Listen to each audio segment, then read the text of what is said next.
बिहार का मुख्यमंत्री कौन होगा? नीतीश कुमार कब दिल्ली आएंगे, कब गद्दी से उतरेंगे और नया कौन सा चेहरा होगा जो बिहार मुख्यमंत्री की कुर्सी पर बैठेगा? ये एक ऐसा सवाल है जो ईरान, अमेरिका, इजराइल युद्ध का सीज फायर होगा कि नहीं, इससे ज्यादा भी देश के एक तबके में पूछा जा रहा है। इसका जवाब देने की मैं कोशिश करता हूं जो राजनीतिक संकेत मिल रहे हैं उसके हवाले से। सबसे पहले तो ये बात जान लीजिए कि भारतीय जनता पार्टी ने बिहार के मुख्यमंत्री के तौर पर किसी एक नाम को आधिकारिक तौर से मंजूरी नहीं दी है और पॉलिटिक्स में जब तक आधिकारिक तौर पे घोषणा न हो जाए तब तक तमाम घोषणाओं को अटकलबाजी कहा जाता है।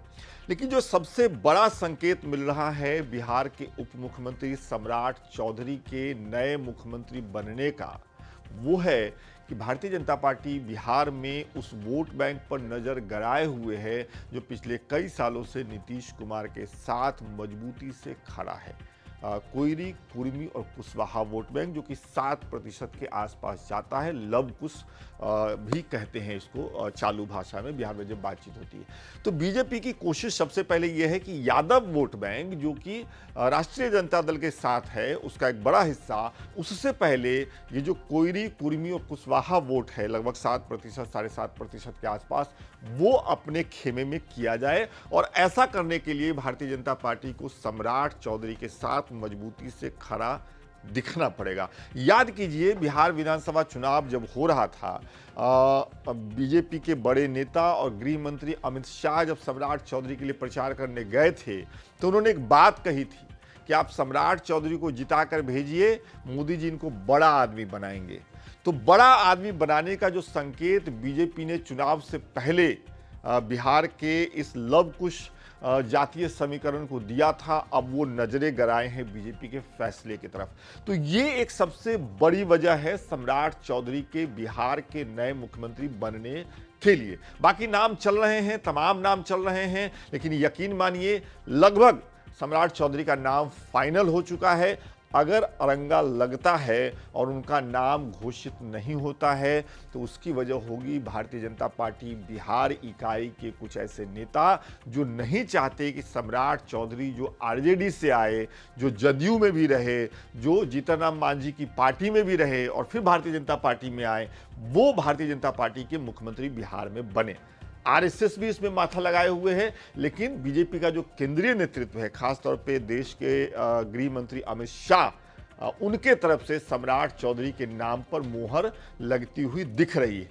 लेकिन जब तक घोषणा नहीं होती है तब तक आप ये मानिए कि संकेत मजबूत हैं सम्राट चौधरी के पक्ष में। और जल्दी ही नीतीश कुमार दिल्ली आने वाले हैं, यहाँ उनकी मीटिंग होने वाली है अमित शाह से और प्रधानमंत्री नरेंद्र मोदी से। दोनों लोग अभी जो राज्यों के चुनाव होने वाले हैं उसमें व्यस्त हैं। ये भी कहा जा रहा है कि इन चुनावों के बाद नाम की घोषणा होगी, लेकिन हमारे पास जो संकेत हैं वो ऐसे नहीं हैं। वो संकेत ये हैं कि अगले कुछ ही दिनों में सम्राट चौधरी के नाम की घोषणा बिहार मुख्यमंत्री के तौर पर हो सकती है। इसके मजबूत संकेत हैं।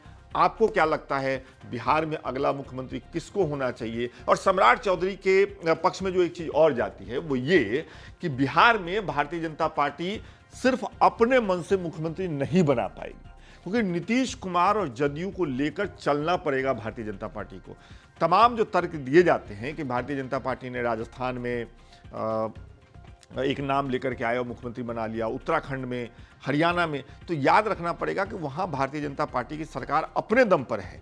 बिहार में ठीक है, जदयू बाहर जाके आरजेडी के साथ सरकार नहीं बना सकती है, नंबर्स इतने नहीं हैं, लेकिन नीतीश कुमार और खासतौर पे जदयू के मन के बिना अगर बिहार का नया मुख्यमंत्री बनता है भारतीय जनता पार्टी का, तो उसके लिए शासन चलाना, राज करना मुश्किल हो सकता है। इस वजह से भी सम्राट चौधरी का सिक्का जमता हुआ दिख रहा है। लेकिन जैसा मैंने शुरू में ही कहा, राजनीति में जब तक कोई बात आधिकारिक तौर पर नहीं कही जाती है तब तक उसे फाइनल नहीं मानना चाहिए। बहुत बहुत शुक्रिया।